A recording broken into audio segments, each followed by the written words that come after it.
Madam Administrator, you say that you are cooperating with the Office of Inspector General. Yet in July of 2013, they highlighted to Congress that you had not issued an all-hands memorandum to your employees encouraging them to participate. Why not do that?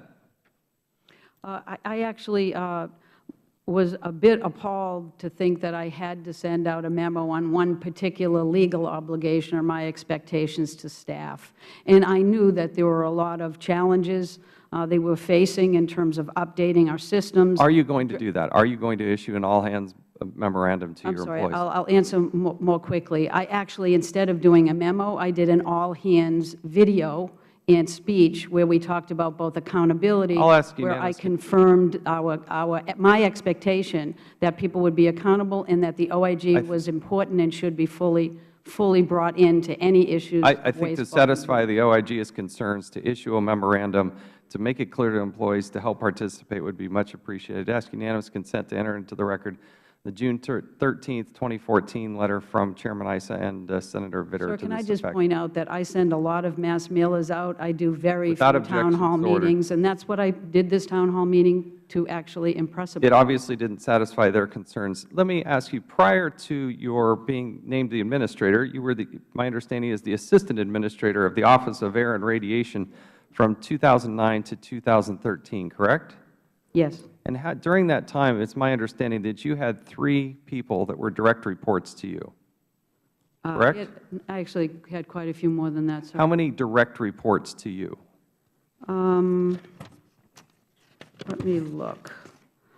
I had probably 10 or so. Actually, so you had 11, 12, something like that. A dozen or slightly less than. Is it against Department policy to view pornography on official work computers during official time? Yes. What is the consequence if you get caught doing that? You either take criminal or administrative action or both. Can you be fired? Yes, you can. We have 3 instances here where, for instance, we have a GS-14 EPA employee within the Office of Air and Radiation, something that you oversaw, who had been accused of viewing pornography 2 to 6 hours a day since 2010.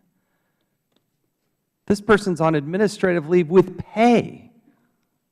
Why didn't you fire this person?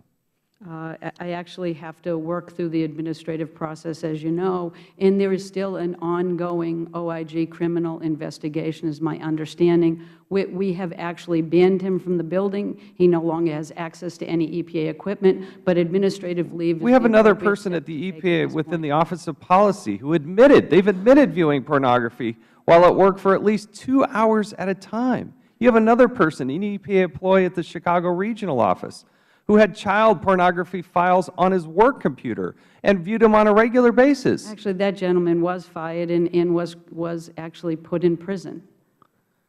I just don't understand why, at one point, the OIG walks into the office, they're actually viewing pornography when they walk into the office, and that person has not been fired. I don't understand. Well, we just had an exchange with the Chairman that I would like to point out, which is any way that we can make these processes move more quickly, I'm all for it.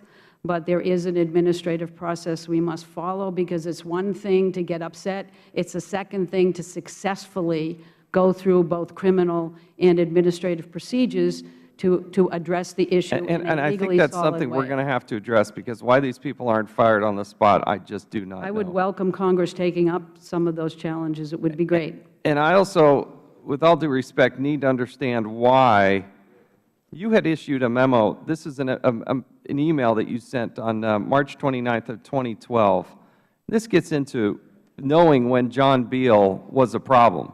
I mean, at one point you say, quote, I thought he had already retired, and yet he continued on the payroll for some time. You knew about his issues with his payroll problems and his other things for years, and you didn't do anything about it. In fact, your own agency and department here issued this report saying from the beginning of 2001, it appears Mr. Beal began not to appear in the office as much as 1 day per week, although he was not approved to leave. Second, beginning in mid-2000s, Mr. Beal began not to appear in the office for more lengthy periods of time. According to the EPA's Office of Inspector General, those abuses range from weeks to several months. in the mid-2000s to the end of Mr. Beal's career. Well, he didn't even appear at work. He's one of your less than 12 employees. Why isn't he fired at that point?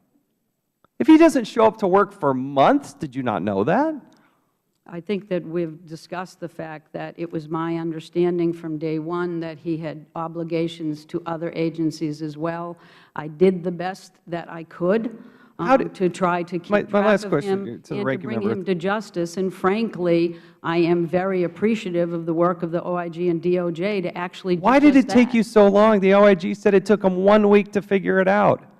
You knew it was a problem for years, and you didn't think to call or ask anybody? Why is it that the OIG could find it out in 1 week? I did refer to the OIG when I had the information available to me that I had been requesting for quite some time and working diligently. You referred it to the General Counsel. You did not refer it to the OIG, which you were supposed to do. I'm sorry, and you got promoted sir, because of all this. That's not correct. I actually referred it as a human resources issue to OARM, which is our office that handles that. It became clear that there were other issues involved. They referred it to OHS to do some communication through the intelligence agencies because they're our liaison. When information was understood that this was more than a time and attendance issue, then it was referred to the OIG appropriately. Or this was a time and attendance issue and other things. We will spend some more time on this issue. My time is well past and